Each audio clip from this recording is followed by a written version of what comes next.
Hi everyone, welcome to the MrpTech Podcast. This is episode number 84. My name is Matt, and this is the weekly podcast discussing everyday tech for everyday people.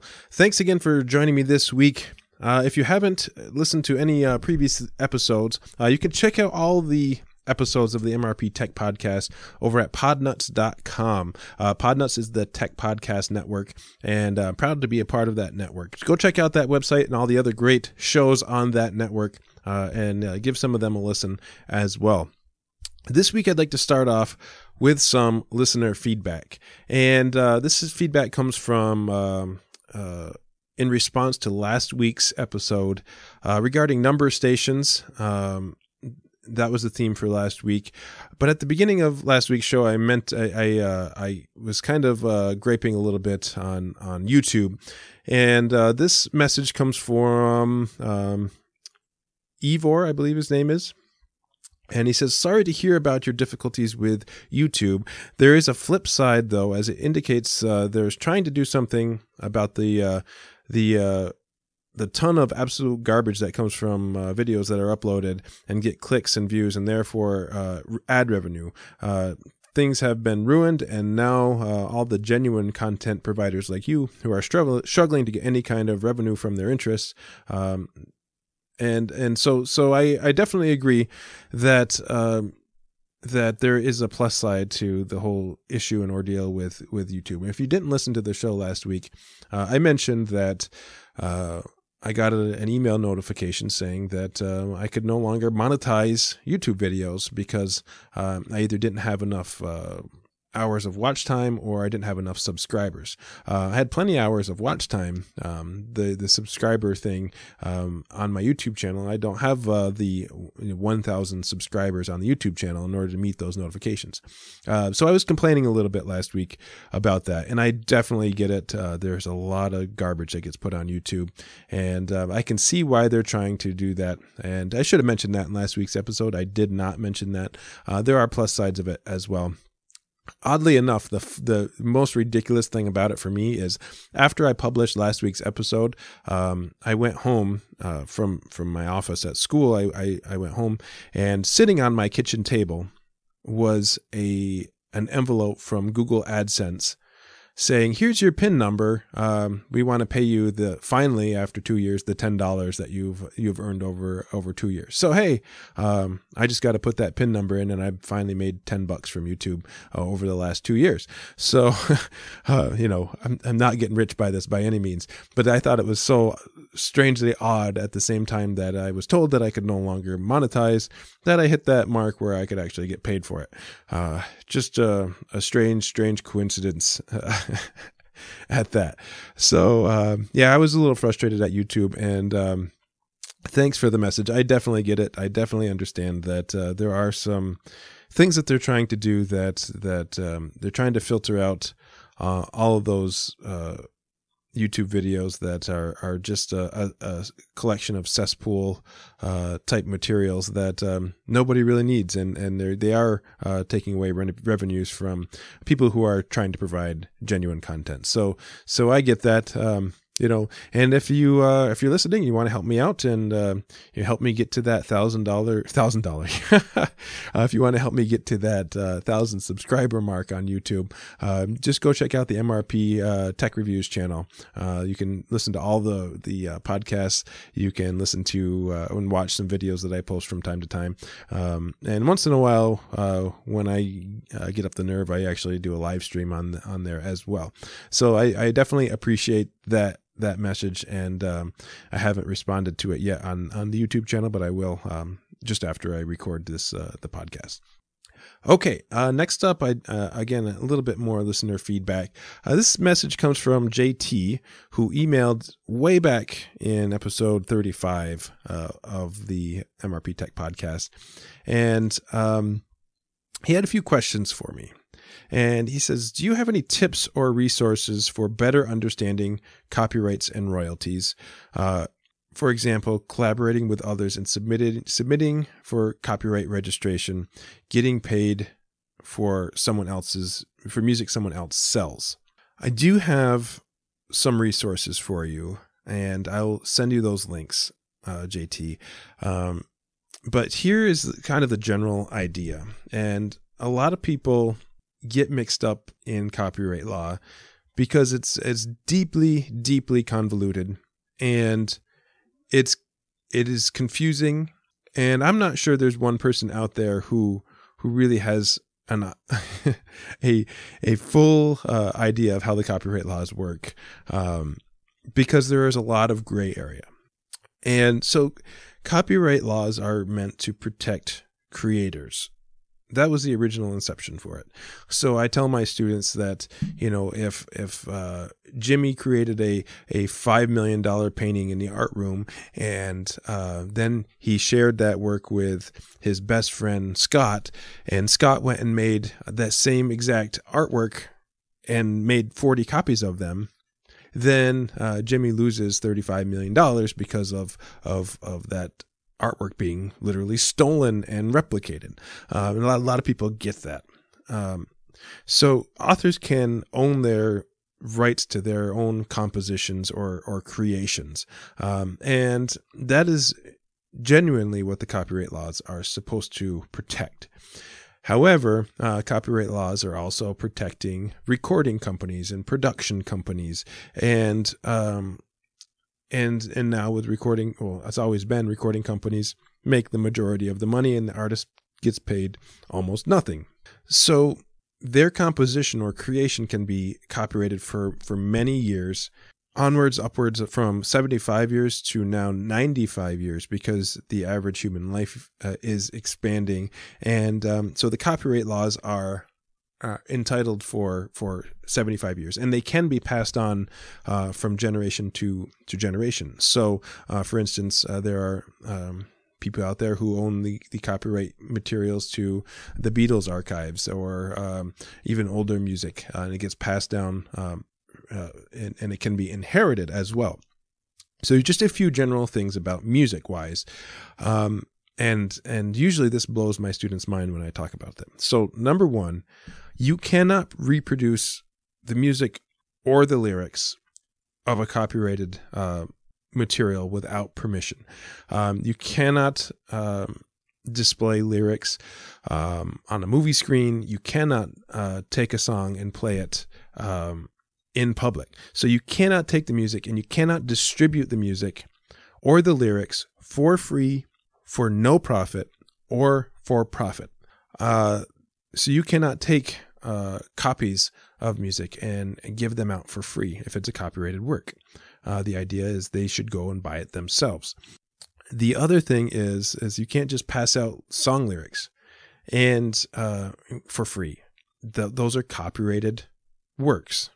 You cannot perform music or the lyrics to music in public. So you can't go downtown with a giant PA system and blast your music in public. You need a license to do that, and you need permission to do that. And you probably need to pay some royalties of some kind in order to be able to do that. A lot of people don't realize this when they're holding public events in farmers markets, that type of thing, and they're playing music in public. You cannot do that, even if you own the CD. So you can't play that recording in public. And you can't create something on your own, a derivative work of a copyrighted work or an arrangement, and you can't use it in public work. So you can make derivative work as kind of an experiment, but you cannot perform that work in public without any royalties being paid. Now, most venues, bars, schools, theaters, they pay royalties and license agreements to recording companies, and that's how you can get those cover bands to play and that type of thing. So as I mentioned, copyrights last about 75 years. After 75 years, it becomes what's called public domain. Anybody can use it. I believe things like the original version of America the Beautiful are in public domain at this point in time. I could be wrong on that, but basically after 75 years, if it's not renewed, it goes into public domain. The gray area here is the fair use policy, and many people claim fair use, but it's not really fair use. So in certain circumstances, some copyrighted items can be used in certain settings. One example of that would be nonprofit educational use. For instance, I have a group of 4th grade students, and I will hand them music, freshly printed music from the recording company. And I will hand them the music, and I will have them put it into their folder before they leave my room. And they will walk out the door into my hallway, and that music vanishes. It's gone. It disappears. It must spontaneously combust in their folders by the time they walk from my room to their elementary classroom. It's gone, and it's not coming back. So what I can do as a music teacher is I can create copies on a limited basis for a performance. And when I make those copies that are of a copyrighted elementary band work, I have to destroy those copies after the concert is over. So it's a fair use policy for certain flexibilities in the copyright laws for educational purposes. Now, there are some really strict laws that are out there. If you've ever seen the FBI warning on a DVD player or a DVD or that type of thing, there are heavy fines. You can spend 6 months to 3 years in prison for it. We've all heard the story of the woman, Wisconsin or Minnesota or something like that, where she downloaded 222 songs, lied about it, saying it was her kids that did it, and it wasn't her. It was proven that it was her. She was given the maximum fine for every song, so she was fined $222,000 for every total for $1,000 per song that she downloaded. So that's just a rough example of some of the things with copyright and music. Okay, the idea here is you cannot take someone else's music and you cannot copy it, change it, pass it out without permission. So if you are recording, mixing, remixing someone else's work, you need to contact the recording company.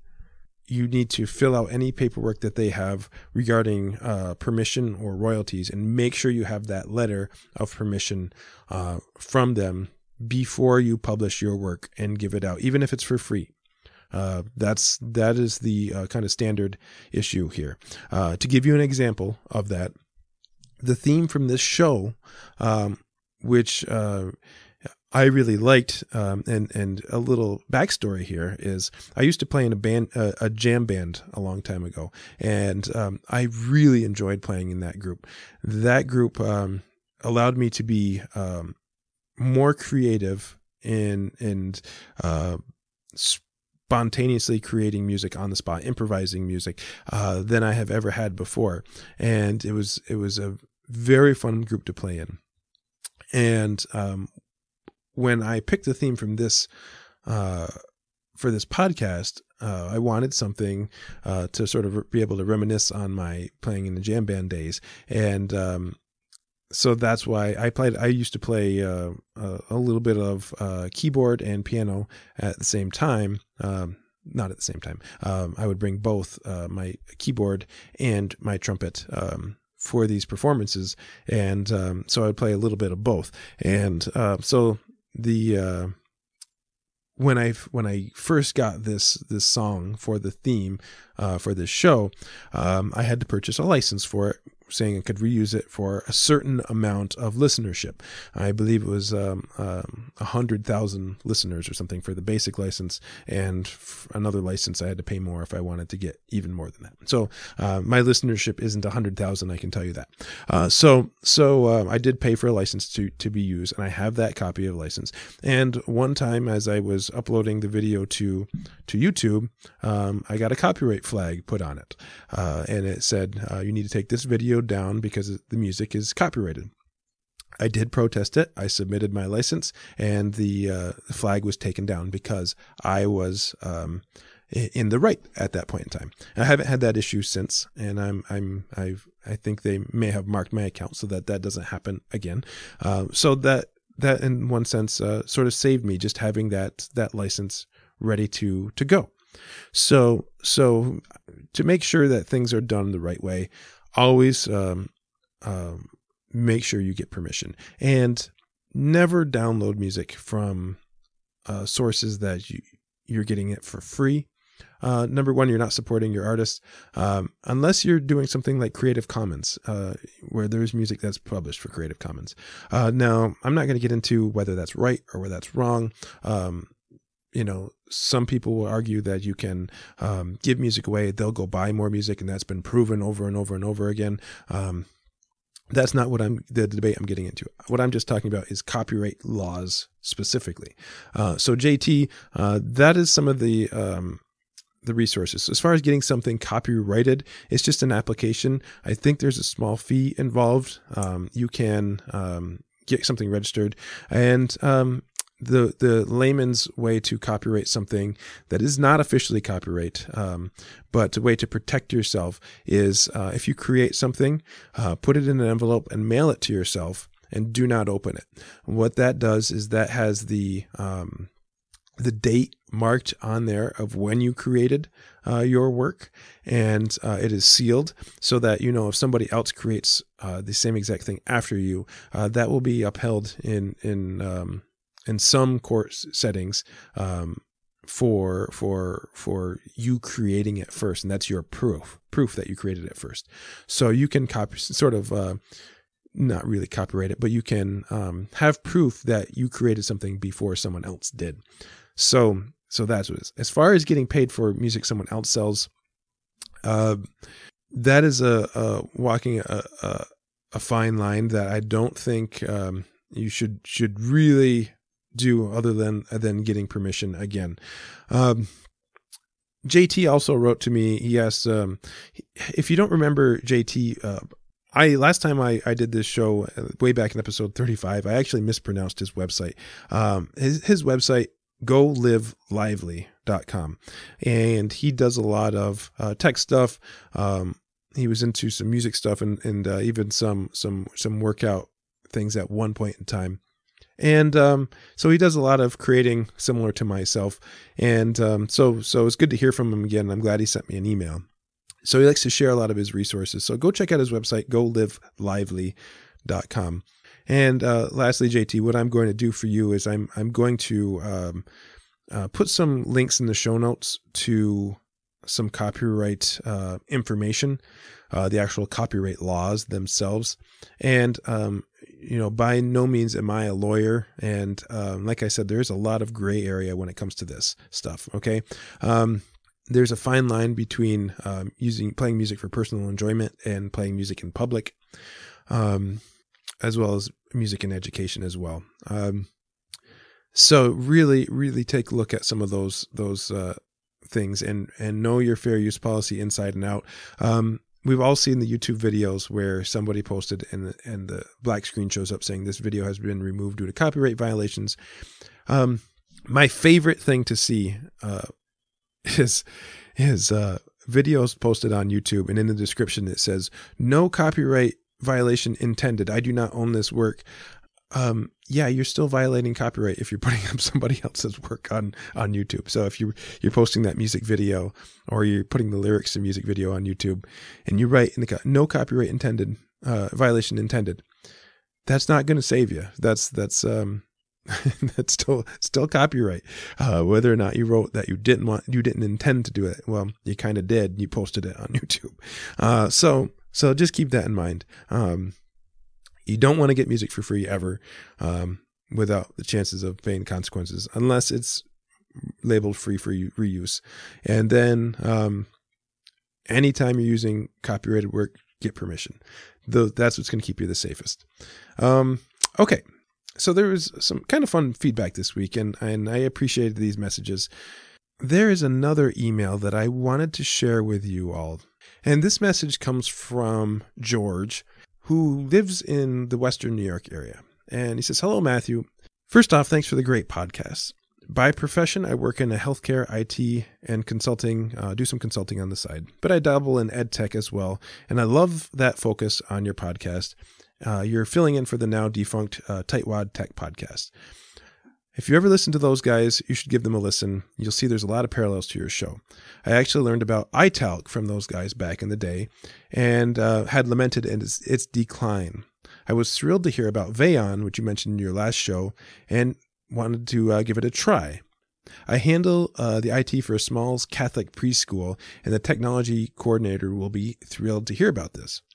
I'm also on board for the nonprofit EdTech of Western New York.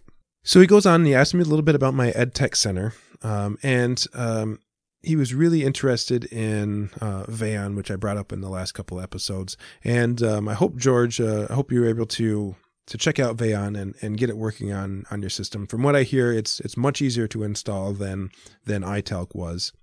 And George has a group nonprofit called EdTech of Western New York.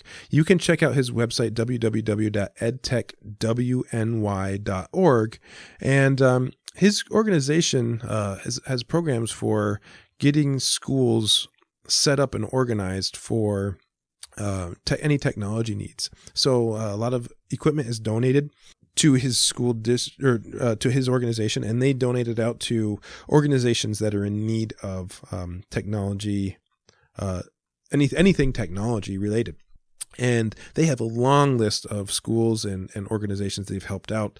And I was quite impressed. It's been around since the mid 2000s, I think 2006 or 2007. I can't remember off the top of my head. So I sent him an email with what I was doing with my educational technology center in my school. And kind of a long-winded email I sent just talking about some plans that I had in the future for my district. But he also brought up another cool thing to look at for digital signage. And I believe another listener recommended this a while back. It's called risevision.com. I have not had a chance to do this, but basically you can use anything from a Raspberry Pi on up and create digital signs, which I have some plans for in the future. So I was glad that George sent that in to me. If you're looking for digital signage, check out that website. They have a good freemium model, and you can pretty much do anything for free, but they do have a pay services as well. Finally, he says, just like to let you know, I got into ham radio. I ended up on the board of our local public access station, and the station has been kind of let go over the last few years. And now what I'd like to do is bring things back up and have the local school district get involved, interesting kids into doing things like a weekly news show of some kind with this station. They had something similar a few years ago. The teacher hasn't been involved, so now they're trying to bring it back up and running again. And so as far as that goes, I'm trying to do the same thing here with my students. Eventually, I'd like to get them podcasting and creating video tutorials and that type of thing. What I would do is if you have those students already put together in a tech group, what I would do is start showing them some things, start showing them some podcasts, start showing them kids their age who are producing excellent podcasts. And you might have one or two students say, hey, you know what? We should do that here at the school. And with that, let it be their idea. They think they came up with the idea. Sort of guide them into wanting to podcast or wanting to create these video tutorials or wanting to learn, because if they want to do it, they'll make it happen. And that's sort of what I've been doing with my EdTech group is if the students have interests and they're trying to show me stuff that they want to do, then for instance, graphics design or writing or anything like that, then I just point them in the right direction and I give them the tips along the way to do that. So trying to motivate them to want to do these things, or even and demonstrating, if you do it yourself, just that demonstration purpose, you'll get them interested. I talked a little bit about ham radio and in my school, and kids got interested with that. What is it? What is it used for? Is it still being used? Is it still, is it something I can do? And you kind of explain to them, this amateur radio was the internet before the internet existed. That was a way to communicate all across the world, and learn new things, a way to learn electronics for people interested in electronics, a way to people build social skills. And the list just goes on and on. there's so much you can learn through things like amateur radio or even public access, stations. So I think it's really great, George, that you sent me this email. And I did send an email back. I never listened to the Tightwad Tech podcast. I did listen to Everyday Linux and the Geek Rant podcast, and I really enjoy their show. They put out some really great information, and I'm hoping that there'll be a new episode coming out soon. I know they're on a little bit of hiatus for the last few weeks, but it doesn't matter if it's a month that goes by or if it's a week or a couple of days. I always enjoy their new podcasts. And if you've never listened to Geek Rant, I would highly recommend that to you. And the old Everyday Linux podcast that Geek Rant sort of replaced. So never listened to Tightwad Tech, but I know those guys are all experts and they all produce great material, and they're a whole lot of fun to listen to. But I definitely appreciate the comments on my podcast and relationship to that podcast. I try to just do my own thing, and I try to make the best podcast that I can and put out quality material. And sometimes I feel like I ramble. Sometimes I feel like there's a lot of ums and ahs in here. And I actually mentioned this in one of my Patreon posts recently, that's something I'm working on, trying to get rid of all the ums and ahs. I find the more that I'm stressed in my own personal life, those ums and ahs come out more and more. If I'm having a relatively non-stressful hour or day, then I'm much more adamant about my public speaking skills. And that's the whole reason I'm doing this podcast, is to get better at the public speaking. So George, I really appreciate the email. Sometimes I feel like the educational technology stuff might go off on deaf ears and be a topic nobody's interested in. But more and more I'm getting feedback that people are interested in that topic. So once in a while I'll come back to those topics. I like to do a wide range of topics, and so I don't get bored doing this, and hopefully listeners don't get bored either. One of those favorite topics, and I can't wait. Just recently, yesterday, they did the static test fire for the Falcon Heavy. That video was incredible to watch, even though it was only about 6 seconds long. Falcon Heavy is about ready to launch finally after 6 months or 6 years or whatever it was. They keep saying 6 months until the next launch. And so Falcon Heavy is going to be launching within the next week or so. I'm super excited about that. So I just get excited about technology stuff, and that's sort of what I want to do here.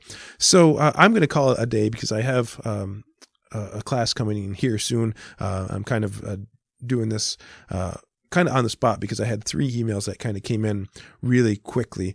And just want to say thanks for the feedback, everybody. I really appreciate it. If you'd like to know more about this show, you can go to podnuts.com and check out the MrpTech Podcast there. You can also check out my website, mrptechreviews.com, which there are some donate buttons there. There is a link to Patreon. There is a Amazon affiliate link. The Amazon, how it works, if you click on the link, buy something from Amazon, it shoots me back something. I've got about 90 days, less than 90 days or so to try that out. We'll see if it works. If I don't get anything from it, I'm not really worried about it. I just thought I'd try the Amazon affiliate and see if anybody would be willing to support me in that way. And anyway, thanks so much for listening. We'll see you next time.